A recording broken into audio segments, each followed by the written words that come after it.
قبرستان جانا. دیکھو شب برات کے بارے میں میرے آڈیو بیان بھی موجود ہیں, ویڈیو بیان بھی موجود ہیں. چند سال پہلے جب میں ویڈیو بیان نہیں میرے آڈیو آتے تھے, اس میں نے حدیثوں کے نمبر کے ساتھ, پورے ترجموں کے ساتھ, پوری سندوں کے ساتھ شب برات سے متعلق جتنی حدیثیں ہیں 15 شعبان سے متعلق تمام حدیثوں کی سندیں, ان کی سندوں پہ بحث, پورا ایک علمی بیان ہے آڈیو. وہ آج بھی یوٹیوب پہ موجود ہے. آپ لکھیں شب برات مفتی طارق مسعود آڈیو بیان یا اولڈ بیان, تو آڈیو بیان آئے گا. پوری سندوں کی, راویوں کی ایک ایک نوک پلک کو اس میں درست کر کے پورا ایک علمی بیان ہے. تو شب برات کے بارے میں آپ کا کانسیپٹ 2 اور 2 4 کی طرح کلیئر ہو جائے گا.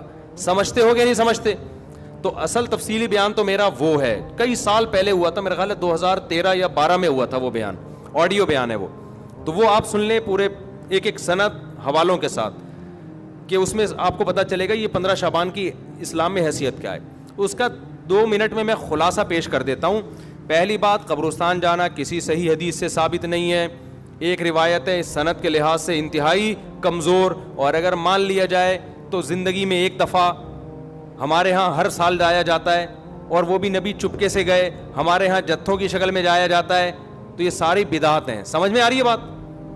ایک تو وہ حدیث انتہائی کمزور ہے سند کے لحاظ سے, اس سے شرعی مسئلہ ثابت نہیں ہوتا. لہذا ہماری رائے یہی ہے کہ 15 شعبان کو قبرستان ثواب سمجھ کے جانا بدعت عمل ہے, اور ثواب سمجھے بغیر جانا بدعت کی تائید ہے. تو نہ جائیں قبرستان. سمجھتے ہو؟ نہیں یاری بھائی, ان کو رہنے دو. میں گلا پاگلوں کی طرح پھاڑ رہا ہوں. میں 3 دن سے بیانات کرتے کرتے نا گلا بیٹھ گیا مجھے. تو 15 شعبان کو آپ کو قبرستان جانے کی ضرورت نہیں ہے. کوئی بولے یہ مفتی صاحب نیا دین لیا ہے. نیا دین نہیں بھائی, جتنے بھی 1400 سال سے جو بدعت سے پاک دین ہے وہ یہی ہے. کیوں؟ کوئی صحیح حدیث موجود ہی نہیں ہے. انتہائی کمزور حدیث ہے, اور زندگی میں ایک بار والی ہے. صحابہ سے وہ بھی ثابت نہیں ہے, اور وہ بھی چپکے سے گئے. آپ جتوں کی شکل میں جا رہے ہو. تو یا تو یہ بدعت ہے یا بدعت کی تائید ہے. تو آپ قبرستان پھر چپ ہو جاتے ہیں یار. نہیں جاؤ یار, کسی اور دن چلے جاؤ قبرستان. ویسے بھی ان 15 شعبان کو قبرستان میں جو میلے ٹھیلے اور انٹیاں بن سج کے آئی ہوئی ہوتی ہیں نا, مردے فتنوں میں پڑ جاتے ہیں. مردے کہتے ہیں مرے کیوں یار, اتنا اچھا ماحول ہے باہر کا. تو آج کل تو انٹیاں ایسے میک اپ کر کے اور دوپٹے, اور پھر بندے بھی تیار ہو کے, ایک انٹرٹینمنٹ ہے وہ قبرستان. وہ قبرستان تھوڑی رہا ہے جو پہلے ہوا کرتے تھے. تو آج کل تو ویسے بھی جانا جائز نہیں ہے. دوسرا کام, اس رات کو لوگ کہتے ہیں نہاؤ دھو اور تہوار ہے. تو تہوار اسلام میں دن میں ہوتے ہیں, راتوں میں. عیسائیوں کے, ہندوؤں کے تہوار ہو سکتے ہیں, مسلمانوں کے تہوار دن کی روشنی میں ہوتے ہیں. رات کے اندھیروں میں بولو نا نہیں ہوتے. راتیں عبادت کی ہوتی ہیں. تہوار نہانا دھونا, اچھے کپڑے, یہ دن کے کام ہیں. تو لہٰذا یہ کوئی بھی نہیں ہے کہ رات نہا دھو کے اور اچھے اچھے کپڑے پہنو. کوئی مستند روایت نہیں ہے اس بارے میں. تمیز سے سو جاؤ گھر میں جا کے. اور تیسرا کام کیا ہے؟ حلوہ مانڈا. حلوے مانڈے پکاتے ہیں. تو جب تہوار ہی نہیں ہے تو حلوے کس بات کا بھائی؟ حلوے تو عیدوں میں, خوشیوں میں ہوتے ہیں نا. تو جب تہوار ہی نہیں ہے, ہمارے تہوار دن میں ہوتے ہیں بھائی. عید الفطر, عید الاضحیٰ, اور جمعے کا بھی دن میں ایک قسم کا تہوار ہے, یہ بھی دن کی روشنی میں.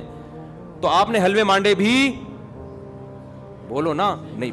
پھر اس رات کو تقدیر کے فیصلے ہوتے ہیں. قرآن میں صاف طور پر ہے کہ وہ لیلۃ القدر میں ہوتے ہیں. اور ہم نے قرآن بھی کب نازل کیا؟ رمضان میں اور لیلۃ القدر میں. بالکل واضح قرآن کی آیتیں ہیں.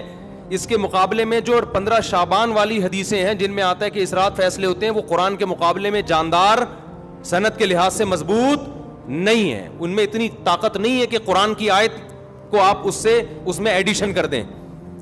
لہذا قرآن سے واضح پتہ چلتا ہے کہ جو فیصلے ہوتے ہیں سال بھر کے, وہ شب قدر میں ہوتے ہیں, جو رمضان میں. اور قرآن بھی کب نازل ہوا؟ راجح دلیل کے لحاظ سے راجح بات یہی, اگرچہ بعض علماء نے وہ بھی لکھی, لیکن راجح دلیل کے لحاظ سے یہ بات ہے. 3 باتیں ہو گئیں. چوتھی بات ہے پٹاخے. شب برات کے پٹاخے. تو بھائی یہ تو پٹاخے یہ بھی جائز نہیں ہے. آپ کیوں ایک رات کو ایک عبادت کا عنصر دے کے اس میں پٹاخے پھوڑ رہے ہیں؟ لوگوں کی نیندیں خراب ہوتی ہیں, ہارٹ پیشنٹ پریشان ہو جاتے ہیں, بہت بڑے آگ لگ جاتی ہے بعض دفعہ. یہ عمل بھی حرام ہے, ناجائز ہے. اور کیا ہوتا ہے شب برات میں, جلدی بتاؤ. عبادت پہ آ رہا ہوں. دن کا روزہ 15 شعبان کا, وہ بھی کسی صحیح حدیث سے ثابت. میں نے ایک دفعہ کسی نے کہا محرم کے فضائل پہ بیان کریں. بہت دفعہ مجھے اصرار کیا 1 گھنٹے کا بیان ہو محرم. میں نے بہت جب میرا تنگ کیا تو میں نے بیان کیا. میں نے کہا نبی صلی اللہ علیہ وسلم نے فرمایا, حدیث کا مفہوم ہے, یہ اشہر حرم ہے, محترم مہینہ ہے, 4 محترم مہینوں میں 1 محرم بھی ہے, اور 10 محرم کا روزہ. آپ صلی اللہ علیہ وسلم نے اس کی جو بھی حدیث میں فضیلت بیان کی. میں نے کہا وما علینا الا البلاغ. لوگوں نے کہا بھائی کیا بیان کا؟ میں نے کہا بھائی اتنا ہی ہے. صحیح حدیث سے اتنی ہی ثابت ہے. ایک آدھ اور حدیث ہوگی جو اس وقت میرے ذہن میں نہیں. اس سے زیادہ میں نے کہا 1 گھنٹے کا بیان ہو نہیں سکتا, کوئی ہے ہی نہیں. تو آپ کی مرضی کی باتیں ہم نہیں کریں گے, ہم وہ باتیں کریں گے جو اللہ اس کے رسول صلی اللہ علیہ وسلم نے جس طرح بیان کی. خطابت کے جوہر دکھانے کے لیے تو 6 گھنٹے کا بھی بیان ہو سکتا ہے, لیکن اگر آپ نے وہ بات کرنی ہے جو اللہ کے رسول نے بتائی ہے تو جتنی بتائی ہے اتنی ہی آپ کو پارسل کرنی پڑے گی. اپنی طرف سے پارسل کرنے کا ہمارے پاس انتظام, ہم کمپنی ہوتا ہے نا, بعض کمپنی ہے پیک کر کے دے رہی ہوتی ہیں, وہ KFC والوں کے, وہ کہتے ہیں وہ جو کمپنی کی پیکنگ ہے وہ ہم آپ کو دیں گے, اپنا شاپر ہمارا الگ تھیلے میں رکھا ہوا ہے, ٹھیک ہے نا, اس کے لیے الگ آرڈر دینا پڑے گا آپ کو. تو اگر اللہ رسول کی بات ہے تو بھائی اتنی ہے. تو اس لیے 15 شعبان کا جو روزہ ہے وہ بھی کسی صحیح حدیث سے ثابت بولو نہیں ہے. اور کیا رہ گیا, جلدی کرو, اب وہ شادی بھی ہونی ہے ان کی, بھائی آئے ہوئے ہیں نا. اور کیا رہ گیا؟ رات کی عبادت کی طرف آتا ہوں میں. اور کچھ ہے؟ بس یہی ہے نا. پٹاخہ, قبرستان. پٹاخہ جب بھی بولتا ہوں, میری چھوٹی بچی ہے نا بڑی شرارتی, اس کا پٹاخی کہتا ہوں میں اس کو, ایسے پٹاخے کی طرح نا پھدکتی رہتی ہے ایسے. تو بچے بڑے اٹریکٹیو ہوتے ہیں یار, گھر میں بچے ہوا رکھا کرو, بچے گھر میں رونق ہوتی ہے.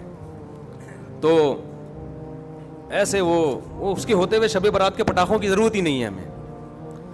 تو ایسے بچے ہوتے ہیں نا, ایسے کھیل رہے ہوتے ہیں کلابازیاں, چھوٹے 2-2.5 سال کے بچے. ہم تو بچوں کو دیکھ کے دل چاہتا ہی نہیں کہ یہ بڑے ہوں, چھوٹے زیادہ اچھے ہوتے ہیں. تو پٹاخہ یہ ناجائز ہے. حلوے مانڈے, میٹھا ویسے ہی اسلام میں کم ہے یار, تم میٹھے پھوڑ کے اپنے آپ کو. اور تیسرا کیا ہے, میٹھا کم کیسے؟ لوگ حدیث پہ کے لحاظ سے اشکال کریں گے, پھر کسی وقت اس کا جواب دوں گا. تیسرا ہے نہانا دھونا, صاف کپڑے پہننا. اچھے کپڑے تو ویسے ہی صاف پہننے چاہیے ہر وقت, لیکن اسپیشلی اس رات میں کوئی فضیلت نہیں ہے. چوتھا 15 شعبان کا روزہ, اور اس رات کو تقدیر کے فیصلے وغیرہ یہ سب چیزیں ثابت نہیں ہیں. ہاں اب یہ عبادت ہے یا نہیں ہے, تو جمہور کے نزدیک اس میں عبادت کی فضیلت ہے, لیکن بعض محققین اس فضیلت کے بھی قائل نہیں. تو اختلافی مسئلہ ہے, اجماعی مسئلہ نہیں ہے اس رات کی عبادت کی فضیلت.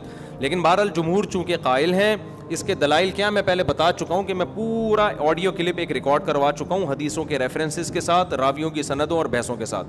تو بہت ساری حدیثیں, اگرچہ کوئی بھی حدیث صحیح نہیں ہے اس کے فضیلت کے بارے میں, لیکن تعدد طرق کی وجہ سے بہت سے علماء کے نزدیک درجہ حسن کو پہنچی ہوئی ہیں. تو لہذا کرنے کا کام یہ ہے کہ اگر کوئی کرنا چاہے تو بھائی عبادت کرے. تو اللہ سے امید ہے کہ اس کو اس رات میں عبادت کا ثواب دوسری راتوں کی نسبت زیادہ ملے گا. بعض حضرات اس کے قائل نہیں ہیں. ہاں اب عبادت کا کوئی خاص طریقہ منقول نہیں ہے کہ یہ پہلی رکعت میں یہ اتنی دفعہ پڑھو, دوسری رکعت میں اتنی دفعہ پڑھو. اور نفلی عبادت شریعت ترغیب دیتی ہے گھر میں کرنے کی. افضل کیا ہے کہ گھر میں عبادت کی جائے. اب اگر آپ سمجھتے ہیں گھر میں دل نہیں لگے گا تو پھر مسجد میں آ جائیں, لیکن اجتماعی سطح پہ مسجد میں جماعتوں کی نمازیں قائم کرنا, اجتماعی قرآن خوانیاں کرنا, یہ تمام اعمال بدعت ہیں. تو اگر آپ نے عبادت کرنی ہے تو چلو کسی بہانے عبادت کر لو, تو اس میں یہ ہے کہ انفرادی کرنی ہے, بہتر ہے گھر میں کی جائے, نہیں تو مسجد میں کر لیں آ کے. اور کوئی خاص طریقے کی عبادت نہیں کرنی. تلاوت ہے, دعائیں ہیں, ذکر ہے, نماز ہے, بس جیسے عام طریقے سے پڑھتے ہیں اسی طریقے سے کریں. سمجھ رہے ہو کہ نہیں سمجھ رہے؟ تو یہ ہے خلاصہ, کہ خلاصے کے خلاصے کے خلاصے کے خلاصے کا خلاصہ.